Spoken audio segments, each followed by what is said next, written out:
અરિહંતાણં નમો સિદ્ધાણં નમો આયર્યાણં નમો ઉવજ્જાયાણં નમો લોહે સબ્બ સાહૂણમ એશો પંચનમુકારો સબ્બ પાવપણાસણો મંગલાણં ચ સબ્બેશં પરમં ભૂરિ મંગલમ મંગલમ ભગવાન વીરો મંગલમ ગૌતમા પ્રભુ મંગલમ સ્થૂલિભદ્રાદ્યા જૈનો ધર્મોસ્તુ મંગલમ અજ્ઞાનતિમિરાંધાનાં જ્ઞાનાંજનશલાકયા નેત્રમુન્મીલિतं येन तस्मै श्रीगुरवे नमः। ॐ ऐं नमः। ॐ ह्रीं नमो नारायणस्य। कारणं कर्मबन्धस्य परद्रव्यस्य चिन्तनं स्वद्रव्यस्य विशुद्धस्य तन्मोक्षस्यैव केवलम्। आत्मविशुद्धि योगनिष्ठ पूज्यपाल आचार्य भगवान जय केसर सूरीश्वरजी महाराजा द्वारा विरचित 15મું પ્રકરણ છે પર ચિંતનનો ત્યાગ। પર ચિંતનનો ત્યાગ, પર દ્રવ્યનું ચિંતન કરવું, આત્માને છોડીને બાકીનું બધું જ પર છે, તે જ કર્મબંધ થવાનું કારણ છે અને પવિત્ર એવા આત્મદ્રવ્યનું ચિંતન કરવું તે કેવળ મોક્ષનું જ કારણ છે। સજીવ અને નિર્જીવ બંને પદાર્થોથી આ વિશ્વ ભરેલું છે। આ જગતમાં જળ અને ચેતન મુખ્ય બે દ્રવ્યો છે। સજીવ પદાર્થમાં અનંત જીવ દ્રવ્યો છે, નિગોદ વગેરેમાં અનંતો છે। અજીવ પદાર્થમાં જીવ દ્રવ્ય કરતાં અનંત ઘણા જળ દ્રવ્યો છે। પરમાણુ અહીંયા દ્રવ્યથી લઈ લેવાનો એવો અનંત પણ જીવ કરતાં નિગોડમાં અનંત જીવો છે। એક ગોલામાં અસંખ્ય નિગોડ શરીરો, એક અનંત આત્માઓ, આખા 20-14 રાજલોક ભરેલું છે ગોલાઓથી, તો પણ એના બધા કરતાં પણ પરમાણુઓ જીવ એ અનંત ઘણા છે। અનંત જીવ દ્રવ્યમાંથી પોતાના આત્માને જુદો કરીને તેનો વિચાર કરવો, તેનું ચિંતન કરવું અને તેમાં જ સ્થિર રહેવું એ જ મોક્ષનું કારણ છે। બીજા દ્રવ્યનું પણ ચિંતન, પોતાના જ આત્મદ્રવ્યનું ચિંતન। તે સિવાય એ શરૂઆતમાં ભલે પંચ પરમેષ્ઠી આદિનું ચિંતન હોય, પણ પછી તો છેલ્લે તો એ બધું છોડીને માત્ર ને માત્ર પોતાના આત્મદ્રવ્યમાં જ એનું જ ચિંતન મનન અને રમણતા જોઈશે। તે સિવાય બાકી રહ્યા તે સર્વે સજીવ અને નિર્જીવ દ્રવ્યો છે, તે પરદ્રવ્ય છે, એનું ચિંતન કરવું, તેમાં શુભાશુભ ઉપયોગ લેવો, તેમાં તદાકારે પરિણમવું, તે પરદ્રવ્યનું ચિંતન કરવાનું કહેવાય છે। તે કર્મબંધનું કારણ છે। ચિંતન બે પ્રકારે થાય છે। એક તો તેના સ્વરૂપનો વિચાર કરી પરિણામે દુઃખરૂપ જાણી તેનાથી પાછું હટવા રૂપ્યો છે। પરદ્રવ્યનું સ્વરૂપ જાણી એટલે એવી રીતે પરદ્રવ્યનું એ રીતનું ચિંતન શરૂઆતમાં ઉપયોગી છે। કર્મ પણ પરદ્રવ્ય છે અને એનાથી કેટલા નુકસાન જીવ દ્રવ્યને પોતાને થાય છે એનો વિચાર શરૂઆત એ રીતે કરી શકાય। બીજું ચિંતન રાગ દ્વેષની લાગણીથી થાય છે, એ ન થવું જોઈએ। અહીં જે વાત કહેવામાં આવે છે તે રાગ દ્વેષની લાગણીઓ પેદા કરનાર ચિંતનના ત્યાગ માટે છે। બાકી તો પરમેષ્ઠી આદિના આત્મદ્રવ્યનું ચિંતન એ ઉપયોગી છે। જળ વસ્તુનું ચિંતન તેના આકર્ષક ગુણને લઈને થાય છે અને બીજું તેના સ્વભાવથી આત્માનો સ્વભાવ જુદો છે તેની સરખામણી અથવા નિશ્ચય કરવા માટે થાય છે। તો પ્રથમનું ચિંતન તે શું કરવા યોગ્ય છે? અઢી અક્ષરનો શબ્દ જેમ તેમનું બોલો એટલે ઉપયોગ એટેન્શન જોઈએ। જો જળ વસ્તુનું ચિંતન બે રીતે થાય। એક તો એના આકર્ષક ગુણને લીધે, કલર સારો હોય, બધું સુગંધ સારી હોય વગેરે, સ્વાદ સારો હોય, અને બીજું એના જળના સ્વભાવથી આત્માનો સ્વભાવ જુદો છે એની સરખામણી અથવા નિશ્ચય કરવા માટે પણ જળ દ્રવ્યનું ચિંતન કરવું પડે, તો બીજું એ ઉપયોગી છે। પહેલો છે તે ત્યાગ કરવા યોગ્ય છે। એના રૂપ રસ ગંધ સ્પર્શ આકર્ષક હોય એને લઈને જે રાગપૂર્વક પરદ્રવ્યનું ચિંતન એ ત્યાગ કરવા યોગ્ય છે। પણ આ જળનો સ્વભાવ અને આત્માનો સ્વભાવ કેવા જુદા છે એને સમજવા માટે પણ જળનો સ્વભાવ વિચારવો તો પડે ને, તો એ ચિંતન ઉપયોગી છે, બરાબર। એ શરૂઆતમાં ત્યાગ કરવા યોગ્ય નથી. શરીરનું ચિંતન બે પ્રકાર રાગથી પણ થાય, અને સમજવા માટે કે શરીરની અંદર બધું શું ભરેલું પડ્યું છે, એટલે રાગ વૈરાગ્ય રાગ જે હોય એના રાગ ઓછું કરવા માટે ચિંતન કરાય તો એ ઉપયોગી છે.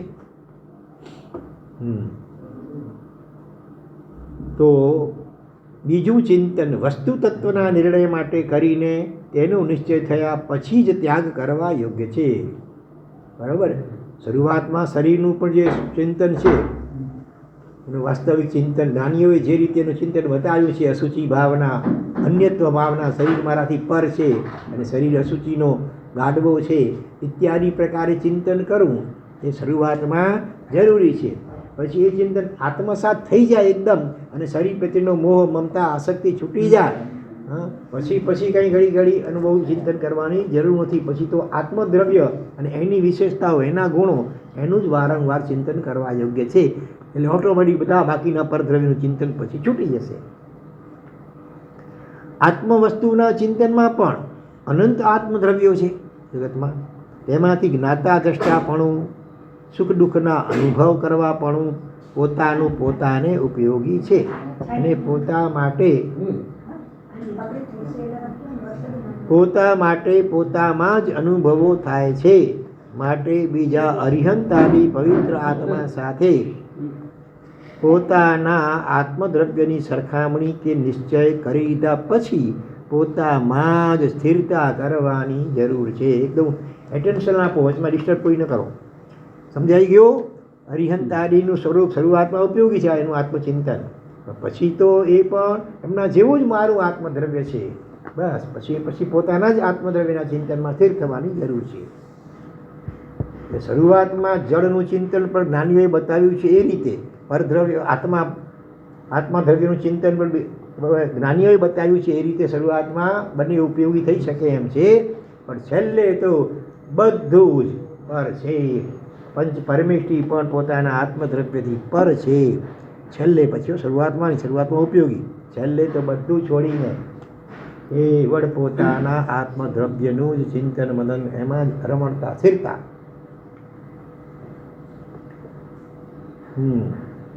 અને તે સિવાયના બીજા જીવોના ચિંતનનો તો અવશ્ય ત્યાગ કરવા યોગ્ય છે. શરૂઆતમાં ઉપયોગી છે, બીજામાં જે ગુણો હોય એ રીતે એનું ઉપયોગી છે ચિંતન. પર છેલ્લે તો બધું છોડીને માત્ર ને માત્ર પોતાના આત્મદ્રવ્ય અને એના ગુણો, એમાં સ્થિરતા કરવા યોગ્ય છે. તો એ ક્યાં ગુણસ્થાનકમાં આવે? કોઈ આગળ આવે એટલે આત્માનો અનુભવ પોતાનો થઈ જાય. ચોથા ગુણસ્થાન પછી ચાલુ થઈ જાય. આગળ વધવામાં આલંબન માટે અરિહંત, સિદ્ધ, આચાર્ય, ઉપાધ્યાય અને મુનિરાજ આ પંચ પરમેષ્ઠીની મદદ લેવામાં આવે છે. પણ માળ ઉપર ચડવામાં જેમ દાદરની સહાય લેવામાં આવે છે નિસરણીની, તેમ આત્મદ્રવ્યથી જુદા તે અરિહંત આદિની મદદથી આગળ વધવું, અને માળ ઉપર ચડી ગયા પછી જેમ દાદરનો ત્યાગ કરવામાં આવે છે, જેમ પોતાના આત્માનો અનુભવ થઈ જાય પછી તો બસ એમાં જ સ્થિર થવા માટે અભ્યાસ કરવાનો, તેમ શુદ્ધ આત્મદ્રવ્યની પ્રાપ્તિ થયા પછી આ મદદગારોના ચિંતનનો પણ છેવટે ત્યાગ કરવો. જે આત્માઓ જોકે ચોથા ગુણસ્થાન કરી પછી ઠેઠ સપક્ષણી મંડળને ત્યાં સુધી પાંચમા ગુણસ્થાનક કે છઠ્ઠા ગુણસ્થાનક એ પણ ઉપયોગી છે. હરિયંતારી પરિપઠનું સ્મરણ સપક્ષણી મંડળ ત્યારે તો નિર્વિકલ્પ બસ આઠમા ગુણસ્થાનથી પોતાના સ્વરૂપમાં જ રમણતા, અંતર્મૂર્તમાં તો પછી કેવળ ન થઈ જાય. જે આત્માઓ જેટલા આગળ વધ્યા હશે તેમનો આત્મા જેટલો નિર્મળ થયો હશે તેના પ્રમાણમાં તે પરવસ્તુના ચિંતનનો ત્યાગ કરી શકશે. અને નીચલા ગુણસ્થાન કે પહેલાં મન મિથ્યા તો મન પડ્યું હોય તો એ વખતે પણ ચોથા ગુણસ્થાન સુધી પહોંચવા માટે શરૂઆતમાં પરમેષ્ઠીનું આલંબન લેવાનું, પછી થોડી વાર માટે એને પણ મૂકી દેવાનું, વળી લેવાનું, વળી થોડી વાર માટે મૂકી દેવાનું. બરાબર ને? ભૂખ લાગે તો ખાવાનું, પછી ભરાઈ ગયું પછી મૂકી દેવાનું ખાવાનું. એવી રીતે હરિહંતાદી પંચ પરમેષ્ઠનું ચિંતન પહેલાં ગુણસ્થાનથી પણ શરૂ થઈ જાય, મિથ્યા ગુણસ્થાનથી, અને ઠેઠ સાતમા ગુણસ્થાનક છઠ્ઠા ગુણસ્થાનક સુધી તો એ ઉપયોગી છે. સાતમું નિર્વિકલ્પ હોય, પછી આગળ આઠમાંથી પણ નિર્વિકલ્પ જ હોય, તે વખતે પછી ઓટોમેટિક છૂટી જાય. આગળ વધવામાં પ્રથમ વૈરાગ્યની ભૂમિકા છે. દોષ દર્શન વૈરાગ્યવાળાને દુનિયાની ઘણી ખરી વસ્તુમાં દુઃખ જ દેખાય છે.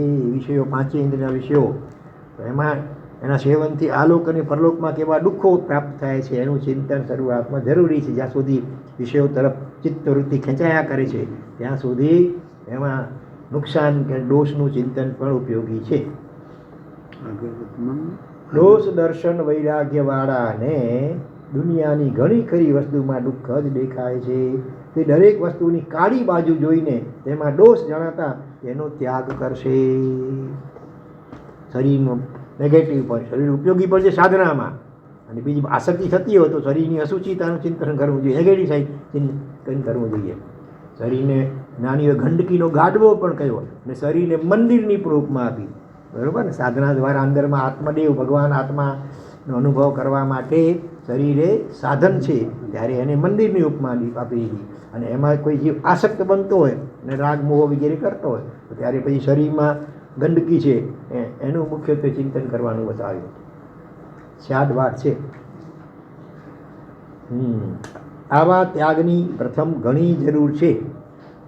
આવો ત્યાગ તેના માર્ગમાં મુખ્યતાએ વિઘ્નરૂપ જણાતી રાજ્ય, વૈભવ, શ્રી, પુત્ર, ધન, મિત્રો, કુટુંબીઓ, સંબંધીઓ, ઘર, જમીન આદિ તમામ વસ્તુઓનો ત્યાગ કરાવશે. આ બધી વસ્તુઓ મારા આત્માથી ભિન્ન છે, અને જો હું એમાં આસક્ત બનીશ તો આત્મામાં સ્થિરતા થઈ શકશે નહીં. આ ત્યાગથી મોહ ઉત્પન્ન કરાવનારા, દુનિયાના બંધનમાં બાંધી રાખનારા કર્મબંધનના ઘણા કારણો ઓછા થશે. પ્રીતિ અનંતી પર થકી જે તોડે તે જોડે એ હર. શબ્દ ભગવાનના સ્તવનમાં દેવચંદ્રજી મહારાજ કહે છે, જીવને પર પદાર્થો વગેરે પ્રત્યે અનંત જે પ્રીતિ છે, રાગ છે, એ જે છોડશે, તોડશે, એ જ પ્રભુ કે પોતાના શુદ્ધ આત્મા સાથે પ્રીતિ જોડી શકશે. છતાં શરૂઆતનો આ ત્યાગ હોવાથી એકનો ત્યાગ કરાવી બીજી વસ્તુઓનો તે સંગ્રહ કરાવશે. તે ત્યાગી થશે ત્યાં માતા પિતાને ઠેકાણે તેને કોની જરૂર પડશે? હા, એટલે ગુરુની જરૂર પડશે. ભાઈઓને ઠેકાણે ગુરુ ભાઈઓ સ્થાન લેશે. પુત્ર પુત્રીઓને ઠેકાણે શિષ્ય શિષ્યાઓ આવશે. ઘરને ઠેકાણે ઉપાશ્રય, મઠ, ધર્મશાળા આદિ સ્થાન ગ્રહણ કરવા પડશે. ધનને ઠેકાણે પુસ્તકો આવશે. તાંબા, પિત્તળ, સોના, રૂપા, વાસણોના સ્થાને લાકડાના પુત્રનો પાત્રા ગોઠવાશે. વસ્ત્રોનો રૂપાંતરે સંચય, રંગીની પણ વ્હાઈટ જોઈશે. અને નોકર ચાકર આદિના સ્થાને ગૃહસ્થ શિષ્યોને સૌનો સમુદાય હાજરી આપશે. આમ એકના ત્યાગ પછી બીજાનું ગ્રહણ કરવાનું આવે છે. છતાં પ્રથમ કરતાં આ રૂપાંતર ઘણું સારું છે. આગળ વધવામાં મદદગાર સાધન છે. પાપ આશ્રવના સાધનોને ઠેકાણે પુણ્ય આશ્રવના કારણો આ છે. અશુભને સ્થાને એ શુભ સાધનો છે. તાત્વિક મમત્વવાળાને બદલે ઉપરની લાગણીવાળા છે. આ બધા પદાર્થો એટલે મજબૂત બંધન કે પ્રતિબંધ રૂપ નથી. હા, એમ એટલું એમાં આસક્તિ કરે તો પાછું બંધન થાય. આટલું છતાં જો પ્રથમનો વૈરાગ્ય બન્યો રહે, ચાલ્યો ન ગયો હોય, એટલું જ નહીં પણ તેમાં દિન પર દિન વધારો થતો રહ્યો હોય તો આગળ વધતા સૂત્ર સિદ્ધાંત ભણતા, ગુરુવાદિકની સેવા કરતા અને સત્સમાગમમાં રહેતા તાત્વિક ત્યાગ, જેને જ્ઞાન ગર્ભિત વૈરાગ્ય કહેવામાં આવે છે, તે પ્રગટ થાય છે. સમજણપૂર્વકનો વૈરાગ્ય. પણ જો તે વૈરાગ્ય અમુક દિવસ પૂરતો જ હોય, વ્યવહારના કંટાળાથી જ ઉત્પન્ન થયેલો હોય, અથવા અમુક વસ્તુના અભાવથી ઉત્પન્ન થયેલો હોય, તો આ પુસ્તકાદી જે રૂપાંતરે ગ્રહણ કરેલા છે તે જ પ્રતિબંધ અને મમત્વના સ્થાન પણ લઈ લે છે. બે ધારી તલવાર છે ભાઈ. હા, એ જ્ઞાન ગર્ભિત વૈરાગ્ય ન હોય અને ઉપર છેલ્લો વૈરાગ્ય હશે દુઃખ ગર્ભિત કે મોહ ગર્ભિત, તો પાછો વળી એમાં જીવ સાવધાન નહીં રહે તો પછી આ બધા ઉપર પણ રાગ અને આસક્તિ થશે, વળી કરો બંધાશે પાછા. ઉપપત્તિ ઉપર રાગ થાય, કપડા ઉપર રાગ થાય, કામડી ઉપર રાગ થાય, ઉપાશ્રય ઉપર રાગ થાય, વગેરે બધા ઉપર રાગ થઈ શકે. પછી પુસ્તકો ઉપર રાગ થાય, ઉપકરણો ઉપર રાગ થાય. તો સ્ત્રી પુત્ર આદિ જે બંધનના કારણો હતા તેના કરતાં શિષ્ય શિષ્યાદિ વધારે બંધનના નિમિત્તો થશે. માટે સાવધાન કરે છે આપણને. પ્રથમના કર્મબંધના કારણોથી આ વિશેષ બંધનના કારણો થઈ પડશે. પ્રથમ જેને પ્રતિબંધ રૂપે પ્રભુના માર્ગમાં આ જીવ માનતો હતો તેને હવે આ રૂપાંતરે ગ્રહણ કરેલા સાધનો પ્રભુના માર્ગમાં વિશેષ પ્રકારે પ્રતિબંધ રૂપે થશે.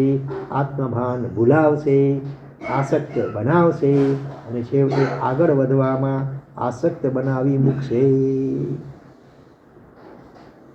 પગલે પગલે સાવધાન રહેવાની જરૂર છે. કપડાં બદલ્યા એટલે બધું કંઈ બદલાઈ જતું નથી. તરત અંદરમાં ભાવ સંસાર તો અનંત જન્મોનો બેઠેલો, અનંત કાળથી બેઠેલો છે.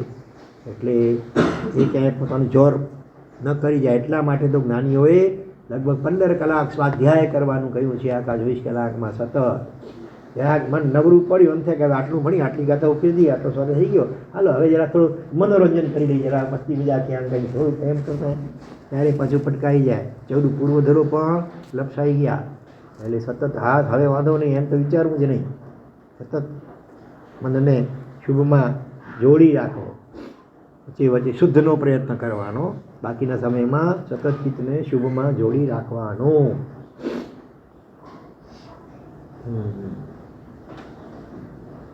પણ જો પ્રથમના ચાલુ વૈરાગ્યમાં વધારો થતો રહે, આત્મા તરફનું નિશાન મજબૂત થાય, ગમે તે ભોગે આત્મા સ્વરૂપ પ્રગટ કરવું જ છે એ નિશ્ચય દ્રઢ થાય, આ શુભ બંધનોમાં પણ તે ક્યાંય ન બંધાયો હોય, મત મતાંતરોના કડાક ગ્રહો શાદવાદ શૈલીના જ્ઞાનથી તોડી પાડ્યા હોય, ગચ્છનું મમત્વ થઈ જાય, બધી વસ્તુ થઈ શકે છે એકાંત આગ્રહ હોય તો. પોતાના વિચારો, પોતાની સમાચારી એનો પણ અતિશય આગ્રહ જોઈએ નહીં. તો આપણે સાચા ને બીજા ખોટા ને તો એમાં રાગ દ્વેષ થઈ જાય પાછો. મત મતાંતરોના કડાગ્રહો શાદવાદ શૈલીના જ્ઞાનથી તોડી પાડ્યા હોય, ક્રોધ માન આદિ કસાયોને પાતળા કરી નાખ્યા હોય અને ગુરુ કૃપાથી આત્મતત્વનું જ્ઞાન પ્રાપ્ત થયું હોય, તે તેનો વૈરાગ્ય તત્વ જ્ઞાનના રૂપમાં બદલાઈ જશે. જ્ઞાન ગર્ભિત વૈરાગ્ય. હવે તેને કર્મકાંડથી પડેલા મતભેદો નજીવા લાગશે. દરેકમાં સમાચારીમાં ભેદો, તિથિઓના ભેદ હોય, અનેક પ્રકારના, તો એ બધા મામૂલી લાગે. એમાં એને બહુ આગ્રહ કડાગ્રહ જેવું ન હોય. દરેકમાં સારું જુએ. કોઈક અપેક્ષા આ સાચું, બીજે પૈસા આ એ સાચું, બસ આપણને જે સાચું લાગે એના અનુસરો, બીજાને જે સાચું લાગતું હોય એને ભલે અનુસરી.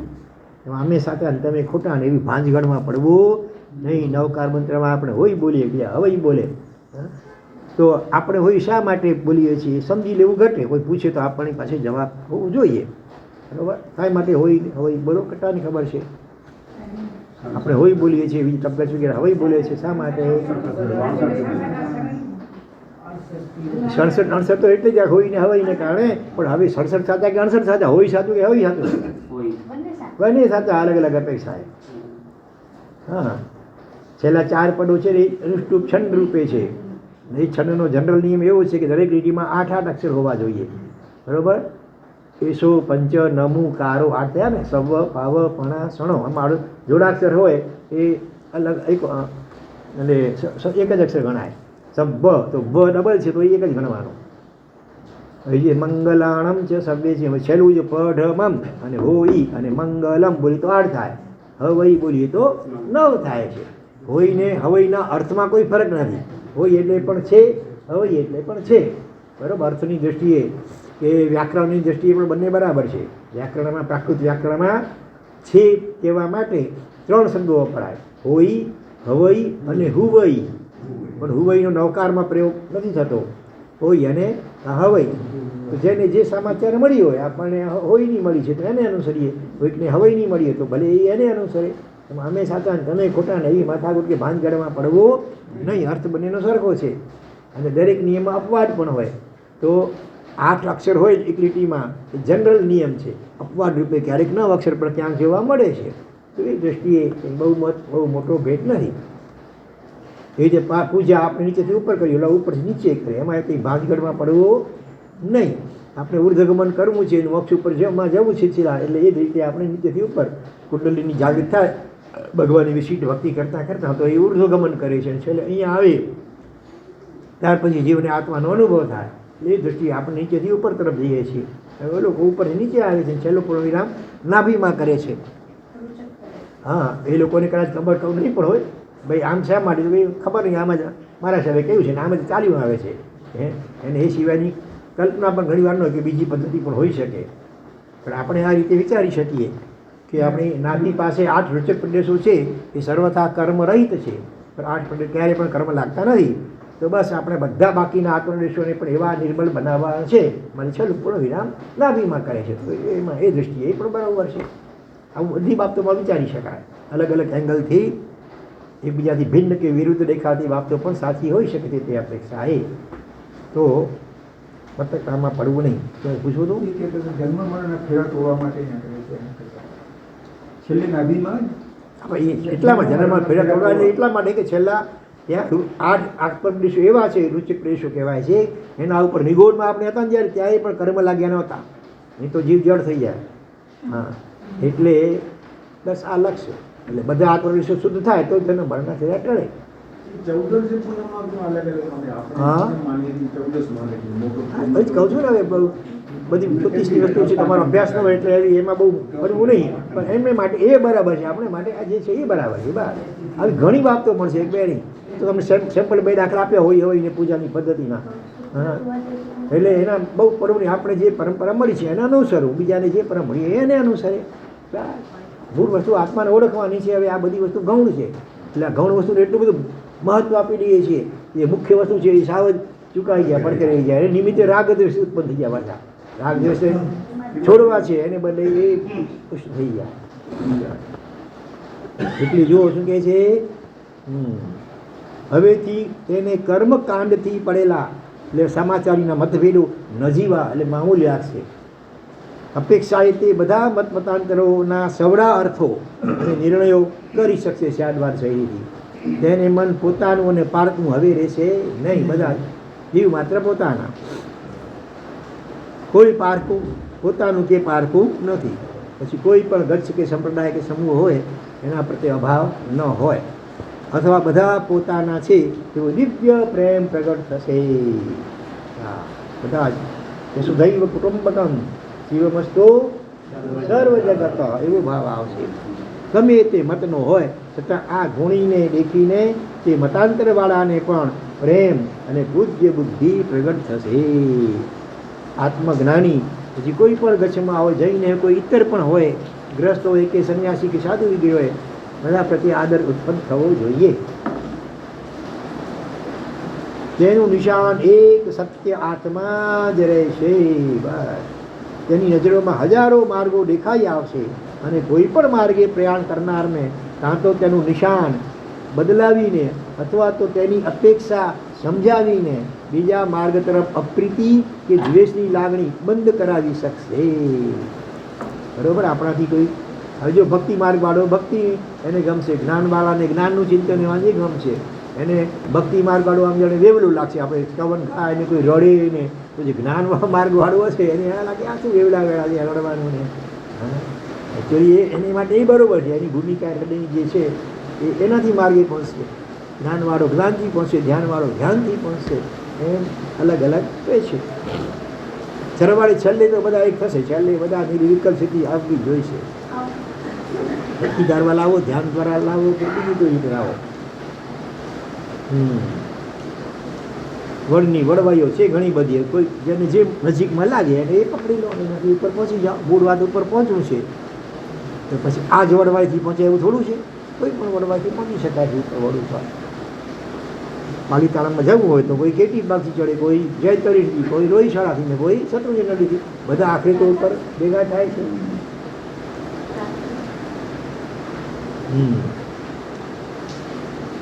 તેના સહજ વાર્તાલાપમાં પણ આત્મજ્ઞાન ભરેલું હશે. વાતોચીતોમાં દરેક વાતને પછી આત્મા ઉપર લાવી મૂકશે. તેની ધાર્મિક દેશનામાં પણ આત્મમાર્ગ જ ડગલે ને પગલે પોષાતો રહેશે. તે વ્યવહારથી બધાને બોલાવશે, બધાને ચાહશે, છતાં તેનું હૃદય નિર્લેપ જ આસક્ત નહીં થાય. પ્રેમ બધા ઉપર હોય. પ્રેમ ને રાગમાં ઘણો ફરક છે. બધે રાગ અને પ્રેમને એક જ ખાતામાં નાખી દેવામાં આવે છે. પ્રેમ તો પરમાત્માનું જાણે સ્વરૂપ કહેવાય, ગુણ કહેવાય મોટો, જીવ માત્ર ઉપર હોવું જોઈએ એમ. અમુક વ્યક્તિ ઉપર હોય તો પછી એ રાગ કહી શકાય. એમાં આપણે પ્રશસ્ત અને અપ્રશસ્ત બે ભેદ હોઈ શકે. હું આત્મા છું, શુદ્ધ આત્મા છું, આ નિશાન અને હૃદયની ભાવના સદાકારે પરિરમતી રહેશે. જે પહેલાં જે વસ્તુની કાળી બાજુને તે જોતો હતો, હવે તેની દ્રષ્ટિ વસ્તુની બધી બાજુ જોનારી થશે. આ અપેક્ષાએ, આ છે બીજી અપેક્ષાએ, શરીર જેમ છે અપેક્ષાએ એ સારું પડશે ને ત્યાં જે પણ છે બંને છે. દરેક વસ્તુમાં બે પાસા જુએ. હવે તેની દ્રષ્ટિ વસ્તુની બધી બાજુ જોનારી થશે, છતાં તેનું હૃદય ઉજ્જવળ બાજુ તરફ જ પ્રવૃત્તિ કરતું રહેશે. Positive thinking. બરાબર? હા, કોઈના દોષો સહજ પણ દેખાઈ જાય તો એના તરફ ઉપેક્ષા ભાવ હોય, પોઝિટિવ બાબતની ઉપર જોપ હોય એનો. અને કાળી બાજુની ઉપેક્ષા કરશે, અથવા કાળી બાજુના સ્વભાવને જાણીને અમુક ભૂમિકામાં એમ જ વર્તન હોય, એવી જ લાણી હોય એમ માનીને પોતે પોતાના નિશાન તરફ સુરતા રાખીને આગળ ને આગળ ચાલ્યા કરશે. ભૂતકાળ અનંત ભાવોમાં આપણી પણ એવી સ્થિતિ, અત્યારે જે કંઈ જીવો ભયંકર મોટા પાપો કરી રહ્યા હોય, તો લાખો લૂંટારા, આતંકવાદી વગેરે, એવું બધું ભૂતકાળમાં આપણે પણ કરી જ આવ્યા છીએ અનેક વાર. એટલે કોઈના ઉપર તિરસ્કારની ભાવના હોવી જોઈએ નહીં, કરુણા ભાવના હોઈ શકે. દોષવાળી કાળી બાજુ તરફ પોતાની ઉપેક્ષા દ્રષ્ટિ રાખીને તે દોષો પોતામાં તો દાખલ થવા નહીં આપે. પણ લીમડાને કોઈ પૂછે કે તું કડવો શા માટે, અને આંબાને કોઈ પૂછે કે તું મીઠો શા માટે, આના ઉત્તરમાં બંને તરફનો એવો જવાબ મળે કે અમારો એવો જ સ્વભાવ છે, કુદરતી નેચરલ છે ભાઈ. જેને જેની જરૂરિયાત હોય તે તેનો સત્કાર કરે. લીમડામાં એ ઘણા ગુણો છે, સ્વાદ ભલે કડવો છે, બીજા ગુણો ઘણી બીમારીઓને મટાડે છે. જેને બીમારી મટાડવા માટે હોય તો એનો ઉપયોગ કરે, અને આંબાથી પણ શરીરની પુષ્ટિ વગેરે મળે તો એનો ઉપયોગ કરે. એમ બંને વસ્તુના સ્વભાવને જાણનાર તે તરફ રાગ દ્વેષ ન કરતા પોતાના સ્વભાવમાં જ તે રહેશે. જેમ જેમ આત્મા આગળ વધતો જાય છે તેમ તેમ પર વસ્તુના ચિંતનનો ત્યાગ તેનામાં વધારે ને વધારે થયા કરે છે. બસ આત્મા તરફ એટલે ઓટોમેટિક બાકીનું બધું પર છે, એટલે ઓટોમેટિક ગમે જ નહીં. આ વૈરાગ્ય છેવટે સમભાવના રૂપમાં બદલાઈ જાય. હા, એ સમભાવમાં નહીં રાગ કે નહીં દ્વેષ, કેવળ મધુર બે અક્ષરની જ હોય છે. કેવળ મધુર બે અક્ષરની જ હોય છે. એમ તો બે અક્ષર વાળા ઘણા શબ્દો છે, અહીંયા બંધ બેસો થાય એવું જોઈએ. શાંતિ, ઓમ શાંતિ શાંતિ શાંતિ. તેની આ શાંતિમાં આવતા પર વસ્તુનું ચિંતન લગભગ બંધ થાય છે. શાંતિમાં ડૂબ્યો રહે, બસ વિચાર જ ના રહે કોઈ. તેની મીઠી નજરથી બીજાને પણ શું મળે? શાંતિ મળે છે. તેનો ઉપદેશ ઘણે ભાગે અમોઘ હોય છે. What is the meaning of અમોઘ? ભોગ એન્ડ અમોઘ. ભોગ એટલે નિષ્ફળ, અમોઘ એટલે સફળ. અમોઘા વાસરે વિદ્યુત, દિવસના લીલી થાય તો વરસાદ પડે, નિષ્ફળ ન જાય, એમ કહ્યું છે. અમોઘા, અમોઘ એટલે સફળ, મોઘ એટલે નિષ્ફળ. તો એવું ઠરેલો જીવ હોય, શાંત હોય, એટલે એના ઉપદેશની પણ અસર થાય. એકવાર કહેવાથી જ બીજા ઉપર સારી અસર થાય છે, અને ઘડી ઘડી કહેવું પડે નહીં. તેની આજુબાજુ નજીક આવેલા જીવોના પણ વેર વિરોધ શાંત થાય છે. આ તેના સમભાવની છાયા છે. આ ભૂમિકા પછીની ભૂમિકામાં ઉઠતી વૃત્તિઓનો હવે ક્ષય થાય છે. હવે તેના મનમાં સંકલ્પો બિલકુલ ઉઠતા નથી. જે છે તે વસ્તુ છે તેમાં વચનને કે મનને પ્રવેશ કરવાનો અધિકાર નથી. તેનું મન મનાતીત વસ્તુમાં લય પામી જાય છે. વોટ ઇઝ મનાતીત? મનથી પર, આત્મા મનથી પર, અતીત એટલે પર. ગુણાતીતાય. હા, આત્માના અખંડ સુખનો તે ભોગતા બને છે. આ વિશ્વ તેને હસતા મલકવત દેખાય છે. એ તો કેવળ જ્ઞાન થાય ત્યારે. હાથમાં રહેલું આંબળું, હસતા મલક એટલે શું? હસ્ત એટલે હાથ, આમલક એટલે આંબળાનું ફળ. હથેળીમાં રહેલું આપણે સ્પષ્ટ જોઈ શકીએ ને, એના કરતાં વધુ સ્પષ્ટ જોઈ શકીએ કેવળ જ્ઞાની હતો. અને આપણે એનું તળિયું દેખાતું નથી, અંદર શું છે તે એનો ભાગ દેખાતો નથી. કેવળ જ્ઞાની તો આર પાર બધું દેખાય. અને કેવળ જ્ઞાની સિવાય પણ જેમ જેમ અંતરાત્મા શુદ્ધ થતી જાય તેમ તેમ ભૂત ભવિષ્યનું જ્ઞાન પણ ઓટોમેટિક થઈ જાય. પોતાના પૂર્વ ભવો અનેક દેખાઈ શકે, ભવિષ્યની ઘટનાઓ દેખાવા લાગે, બીજાના પણ દેખાઈ જાય. આત્મામાં તો અનંત શક્તિ છે. જેટલું જીવ અંતર્મુખ બનશે અંદરમાં ઠરશે, ધીરે ધીરે ઓટોમેટિક બધું પ્રગટ થશે. આપણે કોઈ અપેક્ષા રાખવાની નથી. બસ શાંત થઈએ, ઠરીએ અંદરમાં એક જ વાર, બાકીનું બધું પોતાની વેળે થશે. જે થાય એમાં પણ ત્યાં અટકવાનું નથી.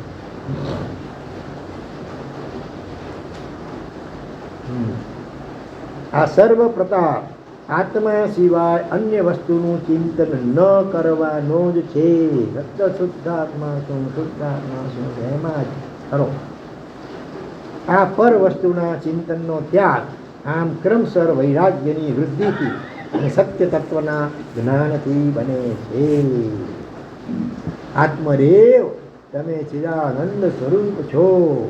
આ વિભાવ પર્યાયના ચિંતનથી તમને કાંઈ લાભ નથી. તે ચિંતનમાં રાગદ્વેષના બીજ રહેલા છે, તેને પોષણ આપશો તો તેમાંથી કડવા ફળો પેદા થશે. હે આત્મન, જેવી રીતે તમે પરદ્રવ્યનું ચિંતન કરો છો નિરંતર, એવી જ રીતે જો આત્મદ્રવ્યનું સ્મરણ કરો તો મુક્તિ તમારા હાથમાં જ છે. સો ઇઝીએસ્ટ. લોકોને રંજન કરવાને નિરંતર પ્રયત્ન કરો છો, દુનિયાને ખુશ કરવા.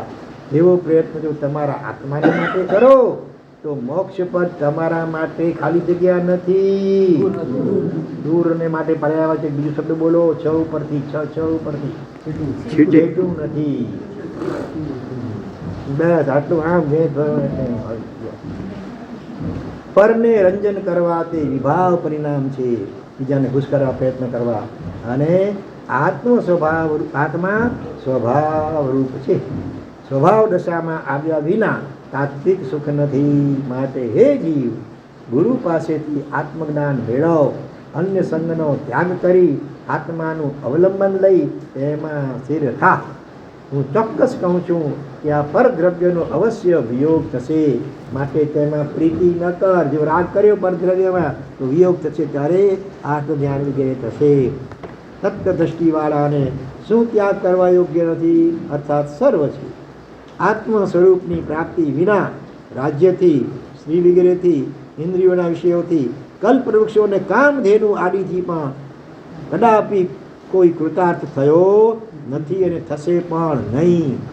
બધું મળી જાય. ચિંતામાં યત્ન કામ, કલ્પવૃક્ષ મળી જાય, કામધેનુ ગાય, કામ બધું મળી જાય.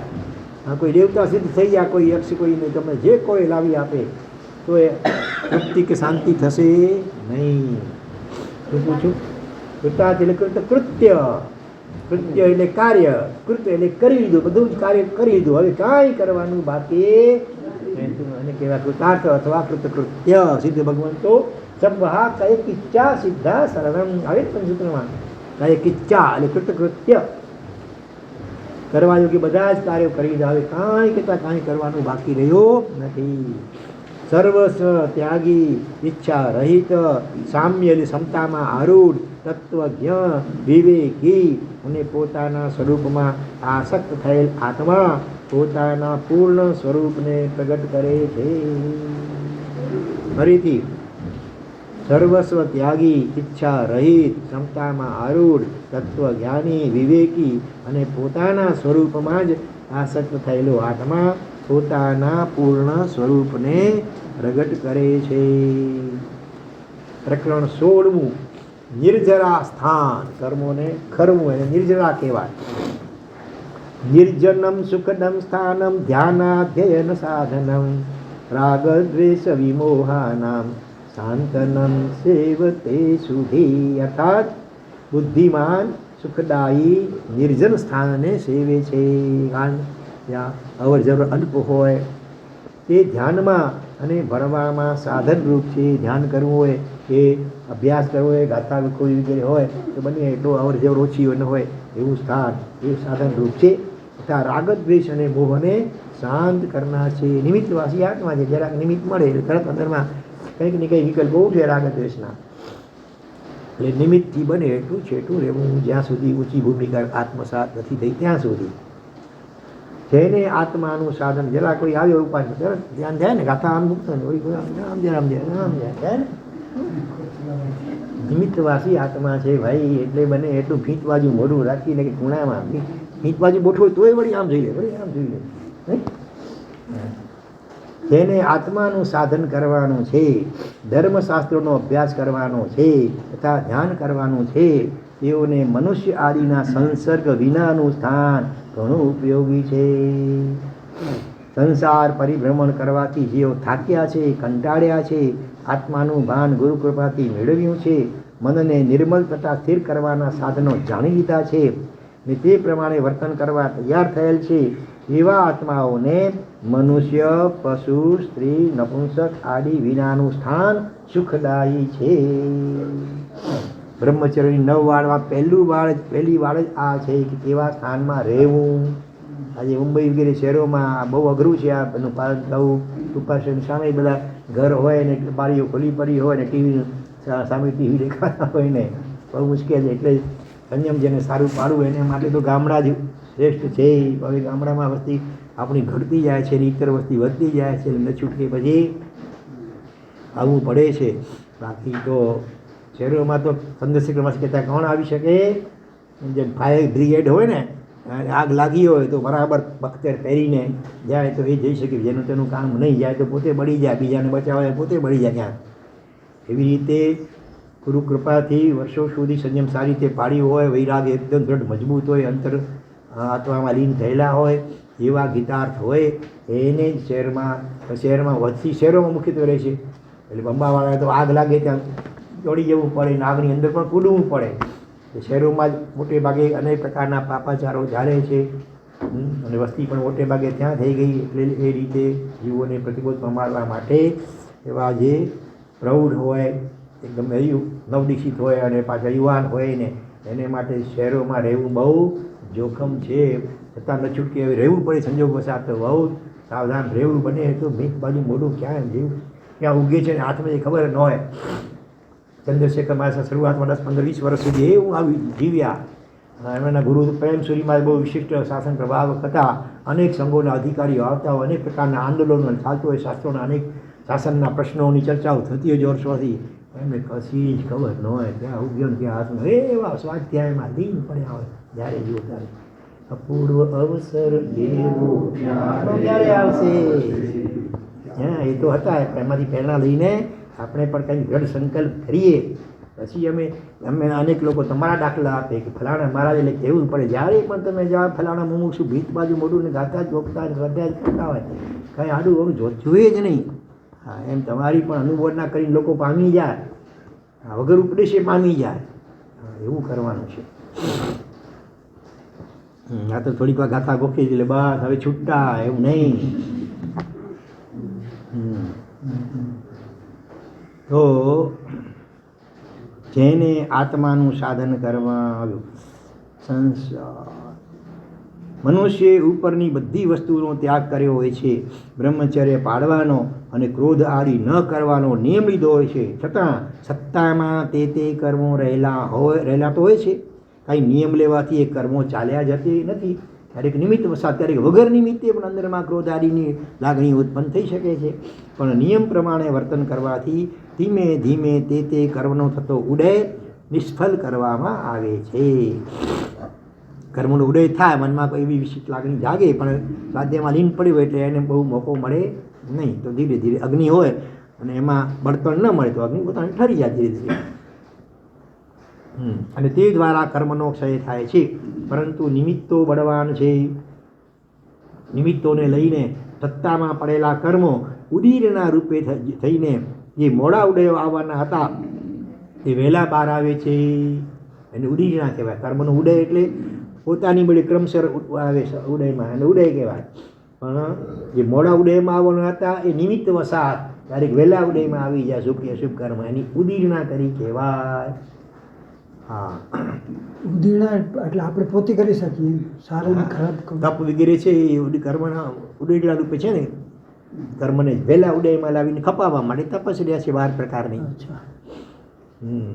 કારણ કે આ મનુષ્ય ભાવ હિંસાસન પછી ઘડી ઘડી મળતું નથી. અત્યારે મોકો છે, આ સમજણ મળી છે, તો લાવ સ્વેચ્છાએ સામે ચાલીને કર્મ આમંત્રણ આપવું અને એમાં ક્ષમતા રાખીને કર્મને ખપાવું. એમ ભગવાન ગયા ને અનારે દેશોમાં. એ દુષ્કર્મ ને સારા કર્મ ઉદીર્ણા કેવી રીતે કરી શકાય? હા, સારા કર્મ ઉદીર્ણા સારા ભાવોથી થાય. એકદમ જોરદાર ઊંચા ભાવો કરે તો પુણ્ય નવું બંધાય પણ ખરું, ને બાંધેલું હોય વહેલું ઉદયમાં આવી શકે.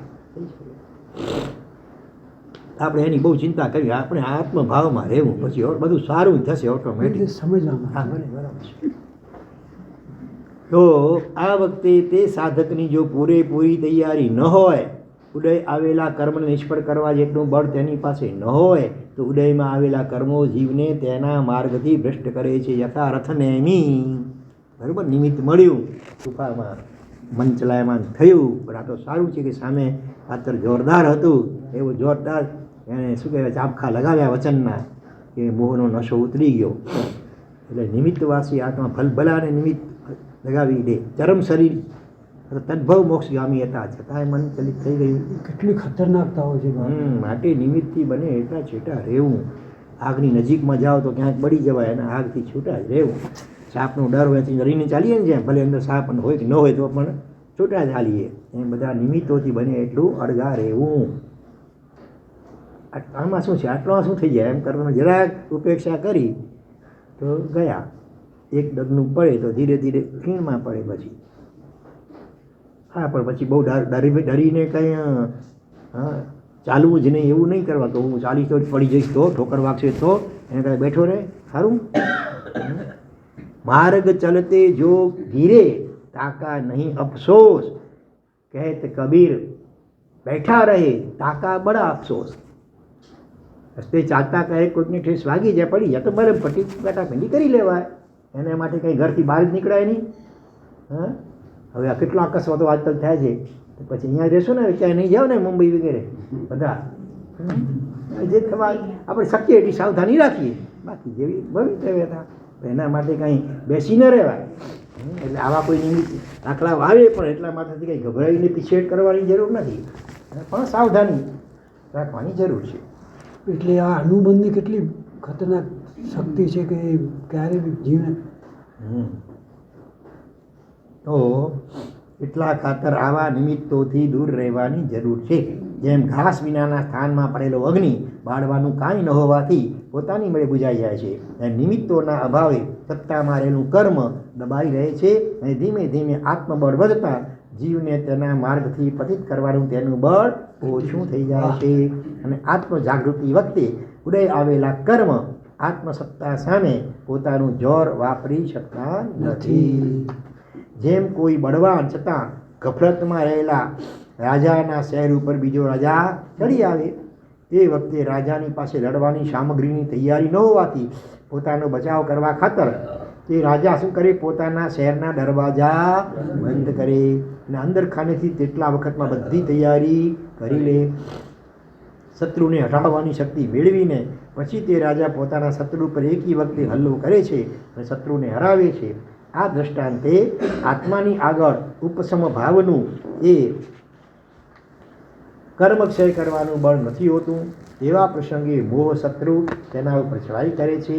તે વખતે આ જીવ અમુક અમુક જાતના વ્રત, જપ, તપ, નિયમ, જ્ઞાન, ધ્યાન આદિના વ્રતો ગ્રહણ કરીને એકાંત સ્થાનમાં જાય છે, કે જ્યાં રાગ, દ્વેષ, મોહ આદિને પ્રગટ થવાના કારણો હોતા નથી. આ નિમિત્તોના અભાવે સત્તામાં પડેલા કર્મોનો ઉપશમ એક ક્ષયોપશમ થાય છે, અને તેટલા વખતમાં નિર્મલતા રૂપી આત્મબળ વધારે છે. આ વ્રતાદી લેવા તે મોહ શત્રુની સામે કિલ્લેબંધી કરવા જેવી છે. કિલ્લો બંધ થવાથી કાંઈ શત્રુ ચાલ્યો જતો નથી તરફ, એ શત્રુનો નાશ પણ થતો નથી. તેની સામે ખુલ્લી લડાઈ તો કરવી જ પડવાની છે. પણ તેટલા વખતમાં અશુભ નિમિત્તોના અભાવે મોહનો ઉપદ્રવ જીવને ઓછો હોય છે. તે વખતમાં રાજા જેમ લડાઈની સામગ્રી મેળવી લે છે, તેમ આ જીવ ઉપશમ ભાવનું બળ વ્રત તપ જપ ધ્યાન આદિથી મેળવે છે. અને આ એકઠું કરેલું બળ જ્યારે જ્યારે સત્તામાં પડેલા કર્મ ઉદયમાં આવે છે ત્યારે ત્યારે તેના ઉપર વાપરે છે. અને તેથી કર્મનો ઉદય નિષ્ફળ કરીને કર્મની શું કરે છે? નિર્જરા. નવા કર્મો ન બાંધવા અને જૂના સત્તાગત ઉદય આવેલા કર્મો સમભાવે ભોગવી લેવા, તે ઉદયને નિષ્ફળ કરવા બરોબર છે. એકવાર કર્મ ઉદય શરૂ થઈ જાય પછી તો ભોગવવું પડે. ઉદયમાં ના આવ્યું હોય એ પહેલાં આપણે સવડો પુરુષાર્થ કરીને કપાવી શકીએ છીએ. ઉદયમાં આવે પછી ક્ષમતાથી ભોગવી લેવું. આવ્યો નહીં કરવી, નવા કર્મ ન બંધાય. અને જો આવ્યો કરી તો વળી નવા કર્મની ચાલ થાય. પ્રભુ મહાવીર દેવની માફક કોઈ આત્મા વિશેષ બળવાન હોય તો તે ઉદય આવેલા કર્મોને ભોગવીને નિષ્ફળ તો કરે, પણ તે સાથે સત્તામાં પડેલા કર્મોની ઉદીર્ણા કરીને જે મોડા ઉદય આવવાના હોય એને એ નિમિત્તો વડે બહાર લાવી અને આ દેશમાં જઈને સમભાવી ભોગવી અને નિર્જરી નાખે છે. આતાપનાને લે પોતે ઉડીના કઈ શિયાળામાં ઠંડી સહન કરે. આવા સમર્થ આત્માઓ માટે નિર્જન પ્રદેશમાં રહેવાનો હેતુ કર્મથી ડરવાનો કે તેને હટાવવાના સાધનો પોતાની પાસે ઓછા છે એ મેળવવા માટે નથી, પણ પોતાના કર્મક્ષય કરવાના આત્મધ્યાન આદિ સાધનોમાં મનુષ્યો વિઘ્નરૂપ ન થાય, વિક્ષેપ કરનારા ન થાય તે હોય છે. અને તેટલા માટે પણ નિર્જન સ્થાન એવા મહાત્માઓને વિશેષ ઉપયોગી છે. ઉપસર્ગોથી ડરતા નથી હોતા, પણ વિક્ષેપ કોઈ ન કરે ધ્યાનમાં, એટલા પૂરતું. પોતાના કાર્યની સિદ્ધિ માટે શત્રુંજય પર્વતની ગુફામાં શુક રાજા 6 મહિના સુધી પરમાત્માનો થાપ અને ધ્યાનમાં નિર્જન સ્થાનમાં રહ્યા હતા. મેમનાથ પ્રભુ આત્મધ્યાન માટે ગિરનારજીના પ્રદેશમાં રહ્યા હતા. પ્રભુ મહાવીર દેવ પણ આત્મધ્યાન માટે શૂન્ય ઘરો, સ્મશાનો, પહાડો, ગુફાઓ અને નિર્જન પ્રદેશવાળા આદિમાં રહ્યા હતા. મહાત્મા અનાથી મુનિ વૃક્ષોની ગીચ જાળીમાં ધ્યાનસ્થ રહ્યા હતા. ક્ષત્રિય મુનિ અને ગર્દભાલી મુનિ પણ વનના શાંત પ્રદેશમાં ધ્યાનસ્થ રહ્યા હતા. આ શાંત પ્રદેશના અભાવે મહાત્મા પ્રસન્નચંદ્ર રાજર્ષિએ સૈનિક રાજાના કયા 2 દૂતોના નામ શું હતા? સુમુખ અને દુર્મુખ નામના દૂતોના મુખેથી પોતાની પ્રશંસા અને નિંદાના વચનો સાંભળીને રૌદ્ર ધ્યાને 7મી નરકના દુલિયા એકઠા કર્યા હતા. નિમિત્તથી જો એમના ધ્યાનની ધારા ધર્મ અને શુક્લ ધ્યાનને બદલે આર્ત અને રૌદ્ર ધ્યાનમાં બદલાઈ ગઈ હતી. છેવટે પાછી અન્ય નિમિત્તના યોગે ધ્યાનની ધારા બદલાણી ત્યારે જ કેવળ પામ્યા હતા. ગિરનારજીની ગુફામાં ધ્યાન કરતા રથનેમી મુનિની ધ્યાનની ધારા પણ રાજીમતીના નિમિત્તથી બદલાણી હતી, પરંતુ રાજીમતીની આત્મ જાગૃતિએ પાછા તેને ધ્યાનમાં સ્થિર કર્યા હતા. 14 પૂર્વધર મહાત્મા નંદીશેણની ધર્મ ધ્યાનની ધારા વેશ્યાના નિમિત્તે બદલાની હતી. મહાત્મા દમસાર મુનિની આત્મધારા બ્રાહ્મણે ગામના ઘરોની ભીંતવાળો પાછલો તપેલો માર્ગ બતાવવાથી ક્રોધના રૂપમાં બદલાઈ ગઈ હતી. તપસ્વી મહાત્મા હતા અને ત્યાં જવું હતું, રસ્તો પૂછે છે. જાણી બુજીને કેટલાક એવા અનારે લોકો હતા, એને ઉલટો રસ્તો બતાવ્યો કે જ્યાં બહુ તપેલી હોય, છાયાવાળો રસ્તો ન બતાવ્યો. છેવટે એનો ક્રોધ આવી ગયો. આવા સેંકડા જો દ્રષ્ટાંતો સારા નિમિત્તોથી આત્મબળ જાગૃત થવાના અને ખરાબ નિમિત્તોથી આત્મમાર્ગમાંથી પતિત થવાના શાસ્ત્રોમાંથી મળી આવે છે. તેમ આપણે પણ પ્રત્યક્ષ અનુભવીએ છીએ. માટે નિર્જન સ્થાનની આત્મધ્યાન કરવાને માટે બહુ જરૂર છે એ વાત નિર્વિવાદ છે. એટલે રોજ નથી શીખે તો ક્યારેક આજે જેમ 2 ભાગ્યશાળી આત્માઓએ મૌન એકાદશીનો અભ્યાસ અત્યારે એમને કરી રહ્યા છે. એકાંતમાં ફેર અમે કચ્છમાં હતા, હાલાપુર ચોમાસું, તો એ વખતે પર્યુષણ પછી 9 દિવસ નૌકાની આરાધના ગોઠવેલી. એ વખતે ઘણા બધા ભાગ્યશાળીઓએ અમુક કલાકો મૌન. એમાં રમેશભાઈ આપણા રમણીકભાઈ મારુવાળા એ 9 દિવસ સુધી માત્ર એકાંતનું કરવા માટે બાજુમાં જતી વંશા જઈ આવે. બાકીનો બધો સમય પોતાનો મોટો બંગલો, એમાં પણ એક રૂમમાં જ પેક, બંગલામાં ફરવાની રૂમમાં કોઈ એકાંતમાં જ પેક રહ્યા હતા. બોલો 9 દિવસ સુધી. એવી રીતે કરવું ક્યારે વર્ષો પહેલાં મારું ચોમાસું હતું દેવપુરમાં. એ વખતે આ વ્યક્તિએ પણ 9 દિવસ ઉપવાસ સાથે નાનકડી રૂમમાં મૌન પૂરવા, કોઈનું મોઢું જોવું નહીં ને કોઈને મોઢું બતાવવાનું. વહેલી સવારે દેરાસરને જોઈ કરતા ઉપાસે બાજુમાં બિલકુલ, એટલે વહેલી સવારે દેરાસર ખુલે ત્યારે દર્શન કરી લેવાનું. બાકીનો બધો સમય દેવપુર ચોમાસામાં આવ્યો તો એ રીતે અભ્યાસ કરવો જોઈએ.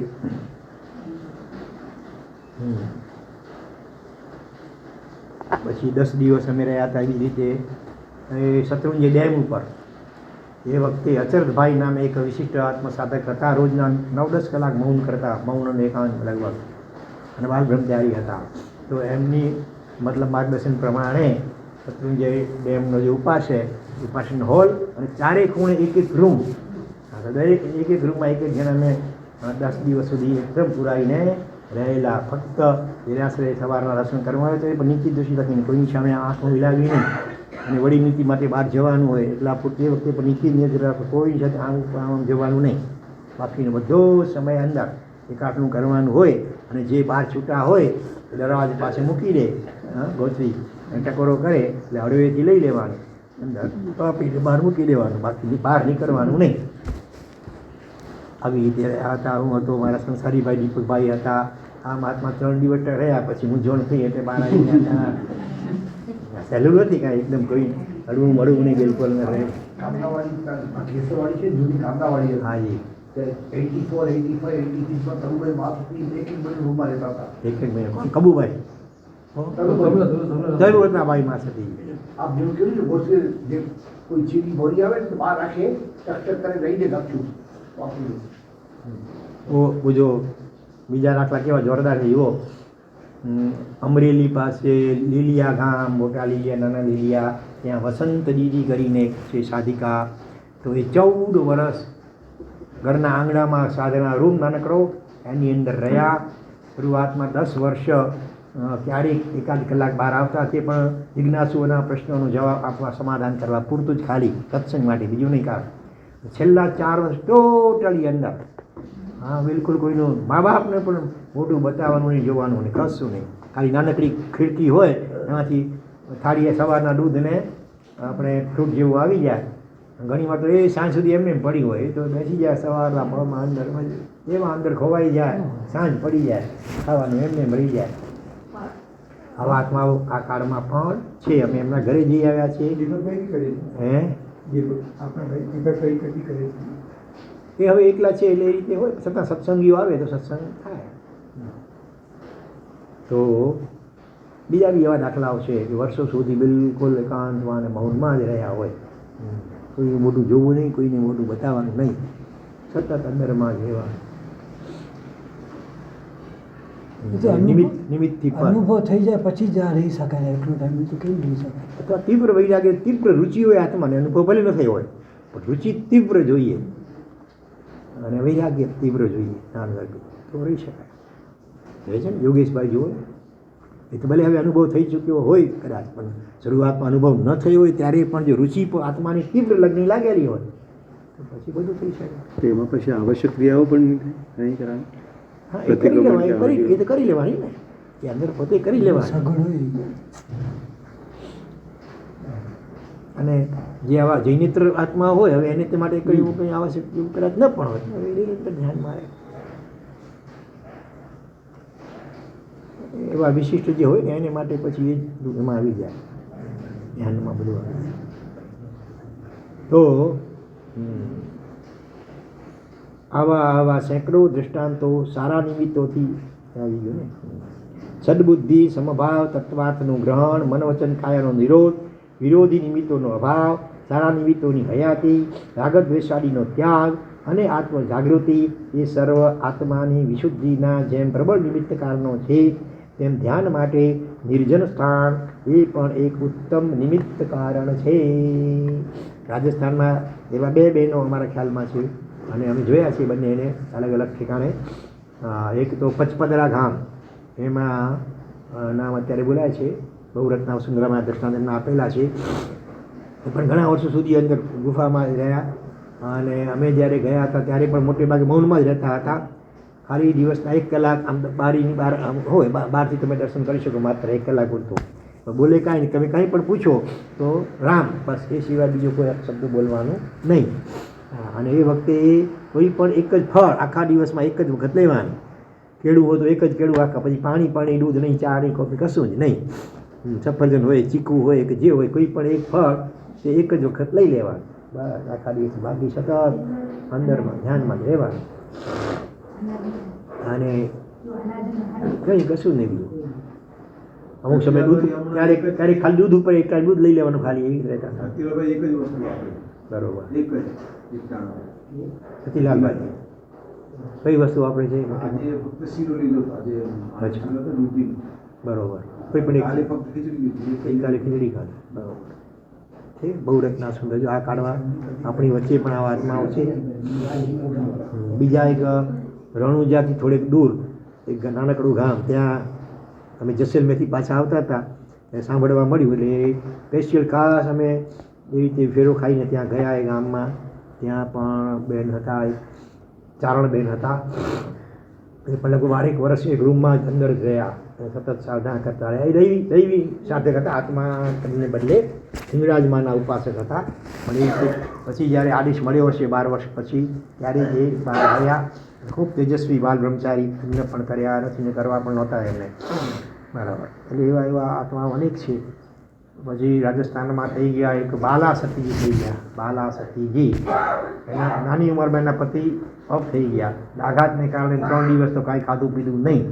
પછી એમ એવું થઈ ગયું કે 3 દિવસ તો ચાલી ગયો, પછી આગળ પણ શા માટે એમ કરીને ચાલુ રાખ્યું જિંદગીભર સુધી. બસ ખાલી હવા અને પાણી દેતા હશે, બાકી કંઈ નહીં. ઘણા આત્માઓ છે. આપણે અહીંયા સિંચણમાં પહેલાં વસુધાબાઈ મહાસતીજી, એ પણ 12 કે 14 વર્ષ તપો કર્યા મૌનપૂર્વક, સતત સંપૂર્ણ મૌન. એમના ગુરુણીને 2 જણા હતા. ગુરુણી એમને બધું કરી આપે, એની સેવા ઉલટી ગુરુણી કરે. આમ જાણે પાણી પી તો પાણીનો ગ્લાસમાં ગુરુણી લાવે, એટલો ઋણાનુબંધ અરસપરસ સારો હતો. અને પોતે નિરંતર વર્ષિતપમાં મૌનમાં, ધ્યાનમાં, સાધનામાં. અત્યારે ગુરુણી તો ઓફ થઈ ગયા, પોતે પણ અત્યારે 92 રોડ રહે છે, મોટી ઉંમરમાં છે. હવે 85 કે 90 વર્ષની ઉંમર હશે ત્યારે. અને પણ ધ્યાનમાં ઘણી અનુભૂતિઓ અંદરમાં થતી રહી છે. એમને પણ અમે 4-5 વખત મળેલા છીએ. જીવાય આપણે છે ને અહીંયા કંઠમાં વિશુદ્ધિ ચક્ર છે. એ જો ધ્યાન દ્વારા ખુલી જાય ને, આંબી જાગલી પડી હોય, ખુલી જાય, શુદ્ધ થઈ જાય, તો પછી વાતાવરણમાંથી સૂર્ય અને હવા અને એમાંથી જ જીવન શક્તિ મળી રહે, કોસ્મિક એનર્જી.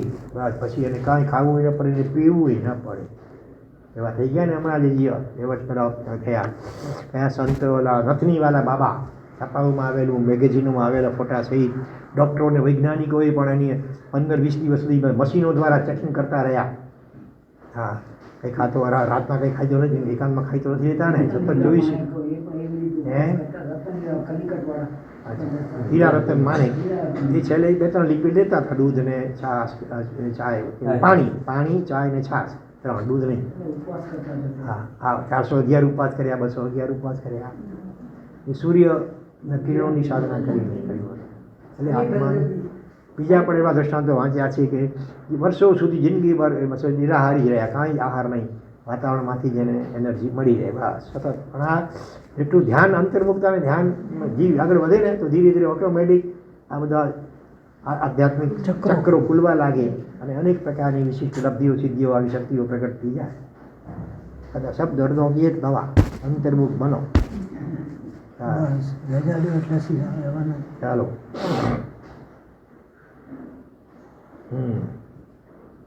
ચંદ્રને રેખીની જેમ સમુદ્રમાં વેલા વૃદ્ધિ પામે છે, મેઘની વૃષ્ટિથી નદીઓમાં પાણીનો વધારો થાય છે, અને મોહથી જેમ કર્મમાં વધારો થાય છે. અનિયમિત ભોજન કરનારામાં રોગ વધે છે, અને ઇન્દ્રિયોના વિષયોમાં વિશેષ પ્રવૃત્તિ કરનારમાં દુઃખનો વધારો થાય છે. તેમ મનુષ્યોના સંસર્ગથી વિકલ્પોનો આશ્રયવાળા વચનોના અને પ્રવૃત્તિનો વધારો થાય છે. માટે સંગ ઓછો. લાકડાથી જેમ અગ્નિ વધે છે, તાપથી તૃષા વધે, ઉકળાટ અને ઘામ વધે, રોગથી પીડા વધે, તેમ મનુષ્યોની સોબતથી વિચારો અને ચિંતા વધે છે. એટલે મોટા ભાગના પૂર્વના મહામુનિઓ બધા જંગલમાં એકાંત ચાલી જાય વર્ષો સુધી, તથા કંટાળો ના આવે, બોર ન થાય. અંદરમાં તો આનંદનો મહાસાગર છે, એમાં ડૂબી જાય. બાહ્ય તપ કરતાં પણ સ્ત્રી પશુ નપુંસકારી રહિત શયન અને આસન હોવા એ મોટો તપ છે. જેમ કે શું બાહ્ય તપ કરતાં પણ આવી નિર્દોષ વસ્તી કોઈનો હોય નહીં અવર જવર, હા એ મોટો તપ છે. એમાં રહેવું એ મોટો તપ છે. કેમ કે તેથી રાગત દ્વેષાદીનો ઘટાડો થાય છે અને ગુણોમાં વધારો થાય છે. અજ્ઞાન મનુષ્યોની સોબત એ જ્ઞાનનો નાશ કરનારી મહાન મૂર્છા છે. ક્રોધ માનાડી પ્રગટ થવાના બળવાન નિમિત્તો છે. ચિંતાના કારણો ઉત્પન્ન કરાવનાર એવા કેટલાક વાતોડિયા હોય એ રાજકારણી કઈ બધી વાતો કાઢે અને જીવને એમાં પછી રસ પડી જાય તો ગયા કામથી. વિષયોનો ત્યાગ, નિર્જન સ્થાન, તત્વ જ્ઞાન, ચિંતા રહિત મન, નિરોગી શરીર અને યોગનો એટલે કે મન વચન કાયાનો નિરોધ એ સર્વ મુનિઓને મોક્ષને અર્થે ધ્યાનના પ્રબળ નિમિત્તો છે.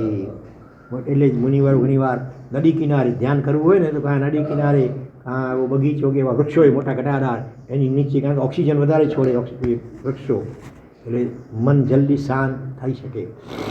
એટલે ત્યાં ભાવ સારા આવતા. વિકલ્પો બધા તીર્થંકરો કોઈને કોઈ ઝાડની નીચે જ કેવું નથી હોય છે, એમાં રહસ્ય હશે. હા, વિકલ્પો દૂર કરવા સંગ ત્યાગની જરૂર છે. મનુષ્યોની સોબત કાંઈ ને કાંઈ સ્મરણ કરાવ્યા સિવાય રહેતી નથી. કાંઈ વાતો કરાવે કાં પછી આપણે એને જોઈને કંઈ ને કંઈ વિકલ્પો મનમાં જાગે. એકી સાથે વળગેલા વીંછીઓ જેમ મનુષ્યોની પીડા ઉત્પન્ન કરે છે તેમ વિકલ્પો આત્માને પીડા, વિકલ્પને વીંછીની ઉપમા આપી આ જીવને એ પીડા કરનાર છે. અરે આ વિકલ્પો જ્યાં સુધી હોય ત્યાં સુધી આત્માને શાંતિ ક્યાંથી હોય? જો બાહ્ય સંગના ત્યાગથી આ જીવને આટલું સુખ થાય છે તો પછી આત્માના સંગથી ખરું સુખ તેણે શા માટે ન ભોગવવું? અજ્ઞાની જીવો બાહ્ય વસ્તુના સંગથી સુખ માને છે, ત્યારે જ્ઞાનીઓ તેના ત્યાગમાં જ સાચું સુખ માને છે, અનુભવે છે, અનુભવે છે. કોઈ ઉપાધિની ઝંઝટ નહીં. અહો જેઓ ઉણોદરી કરવાથી નિર્જન પ્રદેશના સેવનથી વિશેષ પ્રકારે સાધ્ય થતા અધ્યયન અને સધ્યાનરૂપ તપ કરે છે તે મુમુક્ષુઓને ધન્ય છે. તેઓ ગુણી છે. મુમુક્ષુ એટલે ભિક્ષાથી ખાલી નહીં, મુમુક્ષુ એટલે મોક્ષનો અર્થી બધા હોવા જોઈએ. વંદનીય છે અને વિદ્વાનોમાં મુખ્ય છે કે જેઓ નિરંતર શુદ્ધ આત્મજ્ઞાનમાં મગ્ન થઈ વિકલ્પ દશારૂપી નિર્જન પ્રદેશને સેવે છે. પછી તો એ પ્રેક્ટિસ થઈ જાય આત્મામાં રમણતા કરવાની કે સંજોગ વસાત ક્યારેક ભીડમાં પણ હોય તો એ પોતાનામાં હોય, બસમાં હોય, ગમે ટ્રેનમાં ગરદી હોય એ પોતાનામાં જ સ્થિર હોય. ખુલ્લી આંખે પણ પછી બંધ આંખ બંધ ન કરી કદાચ આમ જોતા હોય આપણને ત્યાં જોઈએ છે, એનો ચિત્ત ઉપયોગ અંદરમાં હોય. આંખ ભલે આમ ખુલ્લી હોય પણ લક્ષ્ય ધ્યાન પોતાના અંદરમાં હોય. તો જ્ઞાન ધ્યાનમાં નિર્વિઘ્ન રૂપ ન હોય એવું નિર્જન સ્થાન તેને સત્પુરુષો અમૃત કહે છે. કોને પૂછ્યું તો અમૃત કોને કહેવાય? અમૃત આવ્યું. બાકી બીજી અમૃત માટેની વાત મને તો કવિઓની કલ્પના જ લાગે છે, આપણે ક્યાં કોઈએ જોયું છે. અહો તે મહાત્માઓને ધન્ય છે કે જેઓ ભોંયરામાં, ગુફાઓ, સમુદ્ર યા સરિતાના કિનારે, સ્મશાનમાં, વનમાં એવા શાંત પ્રદેશમાં શુદ્ધ આત્મધ્યાનની સિદ્ધિને માટે વસે છે. રમણ મહર્ષિ 14 વર્ષની નાની ઉંમરમાં જ એમને આત્મજાગૃતિ થઈ ગઈ અને એ કોઈ ગુફામાં 6 મહિના એવા ધ્યાનમાં ઉતરી ગયા ઊંડા કે ધ્યાન ગુફાની અંદર કેટલા કીડાઓ વગેરે એના શરીર છાતરના આખા ભાગને ખોલી નાખ્યું. આમ લોહીથી લથબથ આપણું જમીન ભીંજાઈ ગઈ તો એમને ખબર પડી 6 મહિના એવા ઊંડા ઘૂસી ગયા અંદર આત્મામાં. બોલો, ખબર ન પડે કીડાઓ ખોલી નાખે તો. હા, એનેસ્થેસિયા વગર કરાવ્યું કેન્સરનું ઓપરેશન પણ. એને તો ઓપરેશનની ઈચ્છા ન હોય, ભક્તો બહુ દબાણ કરે એટલે બાકી તો અહો તે મહાત્માઓને ધન્ય છે. થઈ ગયું. આવા શાંત પ્રદેશના અભાવે યોગીઓને મનુષ્યોનો સમાગમ થાય છે. તેમને જોવા વડે અને વચનથી બોલાવવા વડે મનનું હલનચલન થાય છે. તેમાંથી રાગદ્વેષાદી પ્રગટે છે, તેમાંથી ક્લેશ થાય છે અને છેવટે વિશુદ્ધિનો નાશ થાય છે. ખાના પીના સોવના મિલના વચન વિલાસ જ્યું જ્યું 5 ઘટાડીએ ત્યું ત્યું ધ્યાન પ્રકાશ. આ 5 વસ્તુ જેમ ઓછી કરીએ તેમ તેમ ધ્યાનનો પ્રકાશ થાય. ખાના પીના ઘડી ઘડીને બહુ ખાવું નહીં, ઉણોદરી કરવી. ખાના પીના સોવના વધારે કલાકો સૂવું નહીં, બની શકે તો દિવસે પણ સૂવું નહીં. એમાં પણ યુવાન હોય, નાના હોય એને તો સુવાની ટેવ ન હોવી જોઈએ. ટેવ પડી ગઈ હોય તો પણ પ્રયત્નપૂર્વક ટેવ કાઢી નાખવી જોઈએ.